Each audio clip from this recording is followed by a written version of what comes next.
In the middle of the sea, an earthquake shakes the bottom of the ocean with such strength that it creates cracks that emit a bright blue light. On the surface, a couple is enjoying their time together when the guy surprises his girlfriend with a proposal. Before she can reply, suddenly something pulls the man underwater. The woman is confused as she looks around, only to start screaming when his dead body floats up to the surface. Soon the killer appears too. It's an alpha zombie, who immediately kills the woman. Meanwhile Hunter, Ray, and his niece Jada are having fun fishing when they see another boat catching fire in the distance. They immediately rush over and Hunter helps to put out the flames before anything serious can happen. The fire was started by mishandled fireworks, which Hunter confiscates because he's the local supervisor. He also scolds the group in the boat for drinking and sailing, but Blaine doesn't take it well. Meanwhile on top of a cliff, a mysterious man watches the blue light with his binoculars. Back to Hunter's group, they go back to fishing and Ray catches something quite big on his line. After some effort, he pulls it out and is shocked to see a dead person's body looking completely blue. Jada uses an underwater camera to investigate and discovers the blue light on the seabed, which isn't normal at all. Hunter quickly informs the authorities on the radio and while Jada covers the body, the guys notice the blue light on the surface too. Jada looks away for 1 second and discovers the body is gone. This guy is also a zombie and quickly attacks her, severely injuring her shoulder. Ray rushes to distract the creature while Hunter retrieves his machete, stabbing the zombie until it goes down. However, the monster soon recovers, so Hunter and Ray team up to push him into the ocean. In town, Hunter's girlfriend Kenzie and her daughter Sam receive a call from Hunter, who wants Kenzie to help Jada because she's a doctor. Kenzie quickly leaves to meet her husband while Sam stays with her friends to attend a concert. Sam meets the singer Dag and sparks fly between them. Soon Kenzie and an ambulance pick up Jada and take her to the hospital, where she's checked on by the doctors while Ray keeps her company. In the meantime Hunter meets with Sheriff Oconee and they agree to investigate the strange incident together. They take Hunter's boat and can already see the blue light on the surface. Hunter sends the camera again and discovers a wreck with a crack that is emitting the mysterious light. The ship doesn't have the plaque with name and designations, which is also strange. Nearby, there's a weird being swimming around. Hunter says the attacks may be coming from zombies and shares his experience, but Oconee laughs at the idea. At that moment, a big horde of zombies appears in the water and starts swimming toward them, so Oconee now believes Hunter's story. While Hunter calls Kenzie to tell her to isolate Jada, Hunter calls for help and tells his colleagues to evacuate everyone in the area. The tsunami siren stars wailing on the beach and people stare in shock at the sea as they notice the water moving backwards. Hunter and Oconee wants to go back to help the civilians, however they freeze when they see a huge wave full of zombies behind them. As people panic about the incoming tsunami, Hunter tries to get the boat going as fast as possible but it still gets caught in the wave and the guys have no choice but to hide. In just a few seconds, the zombie tsunami reaches the shore and absolutely destroys the area, leaving zombie bodies on every corner. Hunter and Oconee make it safely to the shore too and Oconee pulls out his gun on a zombie, but he decides to save bullets for now. At the hospital, Kenzie informs Ray that most of the staff has been evacuated so Jada won't be seen for a while, meaning she and Ray will have to stay in quarantine for now. Back on the beach, there are quite a few survivors, so Hunter and Oconee try to warn them of the danger. However, it's too late. The zombies that crashed with the wave are waking up and more are coming out of the sea to attack every person they can reach. Most survivors end up becoming zombies too, making the horde even bigger. Oconee and Hunter use their gun and machete to kill a few zombies, however there are too many of them and people keep on getting killed. Hunter finds a boat and uses the engine to kill a bunch of monsters at the same time, allowing a group of people to escape. Meanwhile Sam and her friends see the attack from a building and they try to call their parents, but everyone is too busy panicking to answer the phone. At the hospital, Jada wakes up only to die a second later. She immediately awakens again as a zombie and tries attacking Ray, but at that moment a doctor comes in and Jada jumps to bite him instead. Ray uses the chance to quickly run out of the room. Back to the beach, Oconee kills another zombie with an umbrella. No matter how many they kill though, the numbers keep on growing and the wounded zombies continue to move, so Oconee and Hunter decide to run away and get reinforcements. When they get in the truck, they suddenly scream at a presence in the back, but it's just Blaine and his girlfriend hiding. The guys agree to help them and the truck takes off. In the meantime, the mysterious binocular guy reaches the beach and approaches a zombie with a crowbar in hand. In the hospital, Kenzie comes out of a room and is horrified to discover Jada has killed her whole staff. Jada starts chasing her and when Kenzie runs through the corridor, Ray pulls her into a room and locks the door, which Jada starts pounding on. Unfortunately the staff soon also turns into zombies and helps Jada push until they finally manage to break in, so Ray and Kenzie have to start running again. They make it to another section of the hospital and find a zombie on a wheelchair, not to mention Jada is still following them. The duo has to keep on running and find a way to escape. Minutes later, Oconee and the others reach the police station and run as fast as possible when they see more zombies coming. The monsters almost reach Blaine, so he pushes his girlfriend towards the horde as bait and joins the other inside. While the zombies pound on the windows, Hunter calls Blaine out for what he did, causing Blaine to snap and take a gun from an officer. He demands to have the weapons from the armory, and when the others refuse, he shoots the officer. Then Blaine tries to run to the armory, so Hunter quickly knocks him out. Back to Sam and her friends, they leave the building and start running through the streets. They have to push away a zombie and the horde turns onto another running group, bringing down a few of their members. A few blocks later, Sam's group decides to hide in a market, but this place is full of zombies as well. Dag trips and hurts his ankle, so Sam has to help him walk. The other guy immediately is killed and the group splits. Tani pushes a few zombies off before rushing outside while Sam and Dag run to the back. At the police station, Akoni keeps on trying to radio for help, but nobody answers. Then Akoni takes an envelope from a safe that says Revoke Pharmaceuticals and shreds it while Hunter isn't looking. Speaking of Hunter, he logs into the maritime registry and finds the ship they saw at the bottom of the sea. It's registered under Revoke Industries and its status says salvaged and junked, which means the company hid the wreckage. At that moment the zombies finally break the windows, so Hunter and Akoni go to the armory to grab weapons. Hunter is more interested in the confiscated objects and gets a cool sword with a double blade. On their way out, a handcuffed Blaine asks them to take him too, but they ignore him.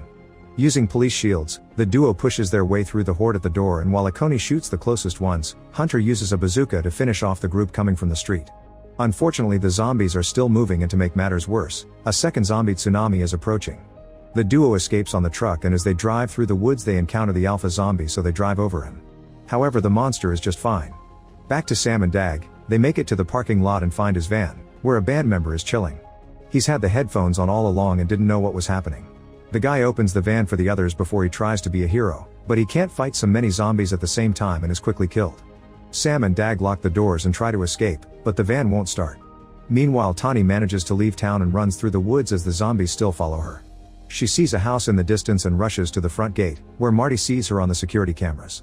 This is the mysterious guy from earlier, who has captured a zombie and keeps it hidden in the basement to study it. Marty asks her to show the back of her head to confirm she wasn't bitten and finally opens the gate when he sees she's clean. Tani rushes inside right before the zombies reach her, but now the horde waits in front of the gate. Then Tani borrows Marty's radio and calls her dad, who turns out to be Akoni. She promises to stay inside with Marty and asks Akoni to get Sam at the market. At the police station, Blaine manages to reach the body of the dead officer and grabs the keys to finally free himself. When he tries to leave, he finds his zombie girlfriend at the door, who immediately jumps on him and bites him. In the parking lot, Dag admits that he's been slowing Sam down and tells her to leave without him. Then he gets out of the car through the window and climbs to the roof, where he starts singing with his ukulele to keep the zombies distracted. At that moment Akoni and Hunter arrive, so Sam runs towards them while Akoni shoots down any monster that tries to grab her. As Sam leaves with the men, the zombies finally reach Dag and kill him. Afterward the group heads to the hospital, closing the door right before the zombies can reach them. Kenzie isn't answering any messages, so Sam runs through a corridor to grab a phone before hiding in a room. She uses it to talk through the speakers, asking her mom to find them at the second floor. The noise attracts a bunch of zombies, so Hunter and Akoni start fighting them with a gun and the fire extinguisher. Sam doesn't realize that the phone cord is stuck around her leg, and soon the monsters start pulling it from outside. A zombie breaks the door with its head, so Sam has to defend herself with a double blade. At the same time Hunter grabs two wires from the power box and electrocutes a zombie, which starts an electricity chain that jumps from creature to creature and kills them all. Then Kenzie and Ray arrive in the elevator. A zombie gets in Kenzie's way, so she quickly punches it down and finally reunites with her daughter while the guys lock the zombie up. The group starts making their way out and Kenzie notices that the zombies that came with the wave look different from those who returned with a bite. She concludes those people were experimented on. Outside, Hunter brings down a few more zombies with the blade so the group can get on the truck and finally escape. Moments later they make it to Marty's house and Tani gets to reunite with her dad.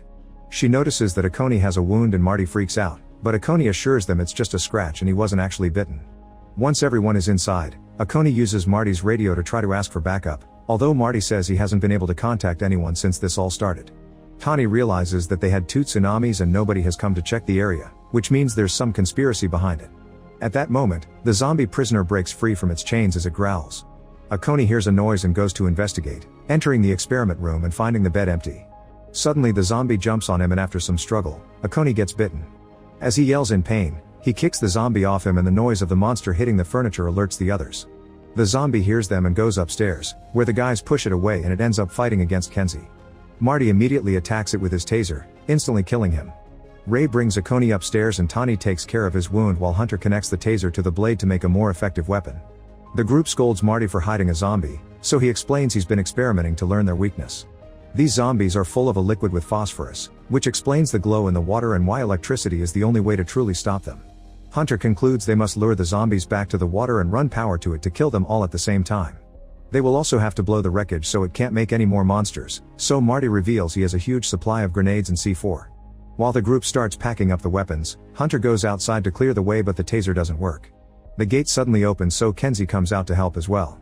She turns on the wood chipper, then she and Hunter begin fighting the zombies to throw them one by one into the chipper to obliterate them. Their teamwork is perfect and soon all the enemies are killed so the group can escape. On their way out, Kenzie tells Hunter that if anything happens to her, he should take care of Sam. Akoni soon starts feeling sick so they stop to rest in a cave. It's strange that he hasn't turned yet, and Marty explains that he wasn't bitten near his head so the infection is taking longer to reach his brain. Knowing that the end is coming, Akoni decides to confess what he knows. 30 years ago, a pharmaceutical company came to this beach to test a new anti-aging medicine in a ship away from government scrutiny. They bribed everyone to keep the secret, including the local council leaders. Akoni agreed to help because they promised to provide his wife with medical care, but sadly she died anyway. However, the medicine wasn't actually ready for human trials and caused terrible side effects, so the company shipped out the patients and the staff before sinking the ship with the infected people inside. They also removed the identification plaque because it had the company logo on it. Kenzie suspects those weren't side effects and that making weapons out of humans was the company's intentions all along. At that moment the zombies find them and attack. Hunter finally makes the taser blade work and starts killing the creatures with Marty's help while the others run away. On the way out, Tani must leave Akoni because he finally dies, but she makes sure to put a grenade in his hand. Once all the zombies are down, Hunter and Marty join the others and get out of the cave. Before leaving, Tani watches how Akoni wakes up as a zombie and in his last seconds of clarity, he activates the grenade. The explosion blocks the cave and stops more zombies from following them. Moments later the group makes it to the beach and splits to carry on the plan. Marty also reveals he left some C4 in his house and uses a remote to blow it up now. Ray, Marty, and Tani leave on a boat to take the C4 to the wreckage. Marty is making all the connections and Tani tells him to hurry because the zombies are swimming towards them. Hunter takes some wires and drags them to the tidal pools while Kenzie and Sam wait by the power box for the right moment to activate the electricity. Then Hunter takes a bike and plays some loud music so the zombies start following him to the beach. At that moment Marty jumps in the water to install the C4 and is surrounded by zombies. Ray wants to help him, but a zombie also comes aboard and blocks the way. By the time Tani pushes the creature off, it's too late and Marty has already been killed. When Hunter is about to make it to the pools, the vehicle gets stuck in the sand and he has to continue on foot. Suddenly he's found by the alpha zombie, who pushes him to the ground. The taser in the blade is failing again, so Hunter has to fight him with normal hand-to-hand. The alpha zombie immediately disarms him and grabs his wrists, thus Hunter kicks him a few times to get him off. Kenzie sees all this and rushes to get the bike unstuck, playing the music again to finally guide all the zombies to the tide pools. Hunter continues to fight the alpha zombie and when he gets grabbed by the neck, he uses the chance to take out a hidden knife and cut off the zombie's arm. At the boat, Tani continues to shoot the zombies that try to get aboard but they just keep on coming. Ray gives her a life jacket and tells her to escape as her dad would have wanted, so she jumps into the sea. The alpha is still fighting Hunter, who kicks him before retrieving the blade. The taser finally works and he manages to cut the zombie's head off, kicking him into the pool at the same time that Sam finally gets the power box to work, electrocuting all the zombies in one go. Once Tani has swum far enough, Ray says goodbye to Hunter through the radio and activates the C4, dying in the resulting explosion. A huge wave forms and begins approaching the beach, so Hunter has to run away. He finds his way blocked by a zombified Blaine and takes great pleasure into stabbing him with the blade, making his head explode. Then Hunter manages to escape right before the wave hits the shore. He reunites with Kenzie and Sam, who are helping Tani out of the water. The couple kisses and the family watches the Coast Guard ship coming in the distance. Make sure to subscribe and turn on notifications so you can watch more videos like this. Thanks for watching.